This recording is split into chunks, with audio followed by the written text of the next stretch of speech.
Selamat pagi, siang, maupun malam kepada para penonton semuanya. Perkenalkan nama saya Yifta Natana Wibowo, eh, mahasiswa dari Prodi Teknologi Informasi Angkatan tahun 2022. Dan pada kesempatan kali ini, saya akan mencoba untuk mempresentasikan mengenai salah satu hasil karya ilmiah saya pada waktu SMA, mengenai efektivitas maggot BSF sebagai pakan alternatif ayam chopper.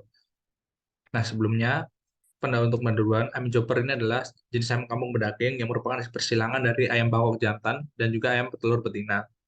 Nah, karena ini makhluk hidup, maka memerlukan adanya pakan, dan harga pakan ayam ini relatif mahal. Dan oleh karena itu, saya ingin mencari alternatif lainnya, yaitu menggunakan maggot lalat BSF sebagai solusi karena relatif murah. Dan saya ingin juga ingin mencari hasil dengan membuktikan presentasi mana yang paling efektif dan efisien. Dan diharapkan dapat menemukan hasil yang optimal sehingga dapat menekan biaya peternakan. Nah, untuk rumusan masalahnya sendiri ada dua, yaitu yang pertama bagaimana pengaruh pemberian maggot BSF ini sebagai campuran pakan terhadap pertumbuhan ayam chopper, dan bagaimana perbandingan presentasi yang terbaik dan terefisien untuk pertumbuhan ayam chopper. Untuk tujuan penelitiannya ada dua, untuk mengetahui pengaruh pemberian maggot BSF sendiri sebagai campuran terhadap pertumbuhan ayam chopper, dan juga untuk mengetahui persentase yang paling efisien dan efektif untuk pertumbuhan ayam chopper. Manfaat dari penilaian ini, eh, apabila kita menemukan persentase campuran yang cocok, maka market BSF dapat lebih unggul, lebih efektif, dan lebih ekonomis tentu saja, dan dapat mengurangi adanya sampah dapur, karena sampah dapur bisa menjadi sumber makanan market BSF. Bab 2 adalah mengenai landasan teori. Ini adalah apa yang akan menjadi dasar dalam penelitian saya. Pada Jawa Super atau biasa singkat Joper, yang merupakan perkawinan silang dari ayam panggung jantan dan petelur.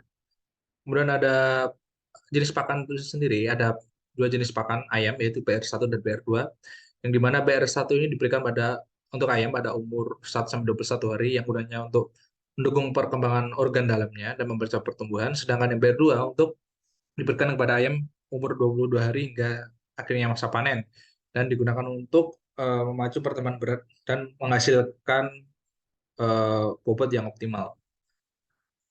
Untuk lalat BSF sendiri merupakan Black Soldier Fly, singkatan dari Black Soldier Fly, yang berasal dari Amerika Serikat, dan lalat ini mudah dibudidayakan di iklim tropis di Indonesia. Nah, ini adalah gambaran singkat mengenai siklus hidup lalat BSF. Selanjutnya adalah kandungan-kandungan yang berada di dalam maggot lalat BSF. Dapat dilihat bahwa proteinnya cukup tinggi, sehingga bisa menjadi salah satu opsi yang unggul. Kemudian ada untuk cara perawatannya, saya menggunakan VitaChik dan vaksin untuk menunjang asupan tambahannya, di mana ini merupakan vitamin dan berjenis vaksin juga untuk menghindari ayam terkena dari suatu penyakit. Dan ini adalah patokan atau dasar untuk pemberian makan, di mana ada targetnya dari usia ayam 0 sampai 1 hingga umur ayam sampai 7 sampai 8 minggu, dan target bobot ada kebutuhan pakannya juga. Begitu juga dengan pemberian air minumnya. Lalu untuk hipotesis yang dipilih untuk penelitian ini adalah pemberian maggot BSF dapat memengaruhi tentu saja untuk pertumbuhan ayam chopper, dan eh, presentase campuran untuk pakan pabrik dan ayam dari maggot BSF ini yang paling efektif adalah 50% pakan pabrik dan 50% dari maggot BSF itu sendiri. Kemudian bab 3 ada metodologi. Nah, tempat dan waktu penelitian dilakukan di rumah tinggal, dan jenis penelitian ini metode berupa eksperimen serta pengamatan yang berdasarkan data-data yang diperoleh dari variabel terikat, yang dimana ini adalah ayam Jupiter itu sendiri, dan objek penelitiannya ini adalah ayam Super.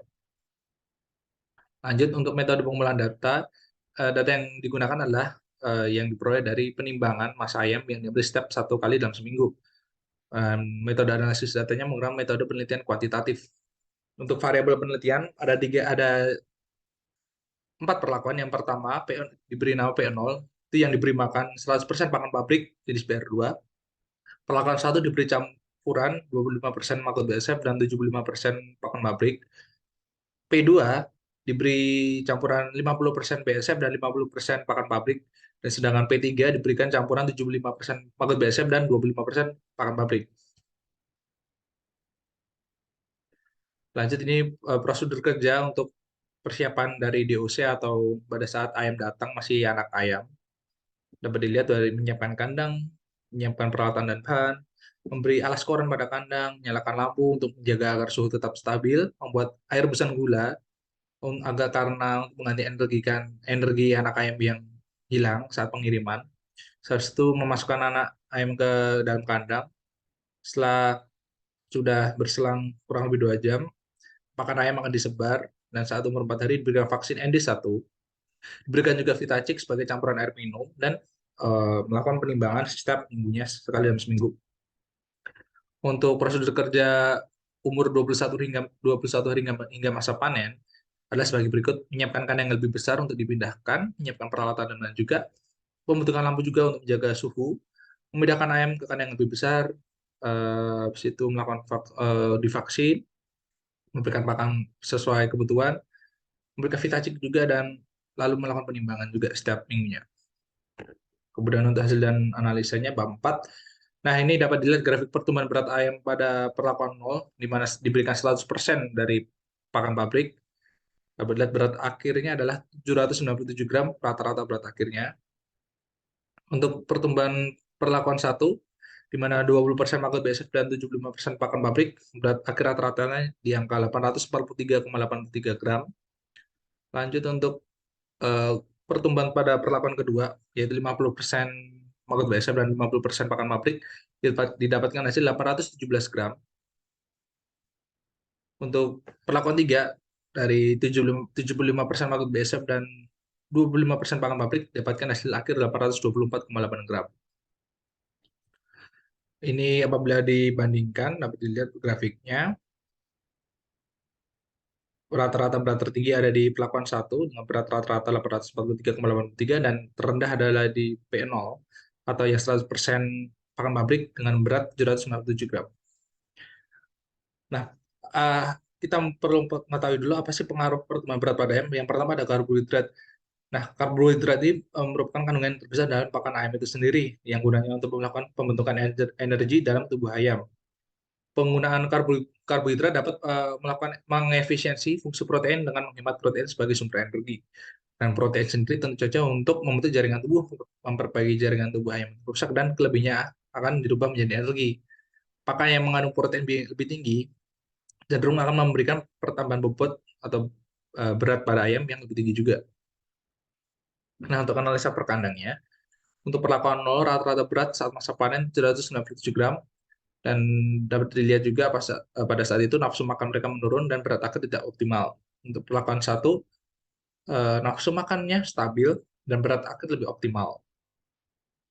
Untuk perlakuan 2, nafsu makan tidak stabil di mana minggu 3 dan minggu kelima tinggi pada mereka lebih menyukai BSF-nya dan tidak memakan pakan kandangnya sehingga berat akhir kurang optimal. Sedangkan pada perlakuan 3, ayam berubah perilaku menjadi agresif pada minggu ke-6 dan semangat tidak stabil juga sehingga berat kurang optimal.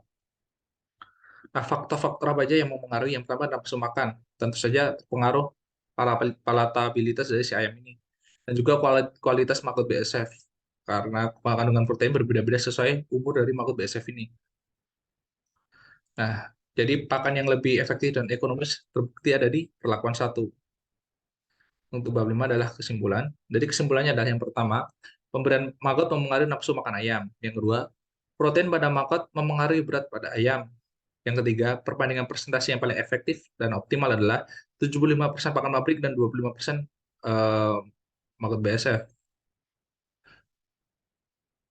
Kemudian untuk yang keempat, kesimpulan keempat adalah asupan karbohidrat, asupan protein, dan tingkat palatabilitas sangat mempengaruhi pertumbuhan berat pada ayam.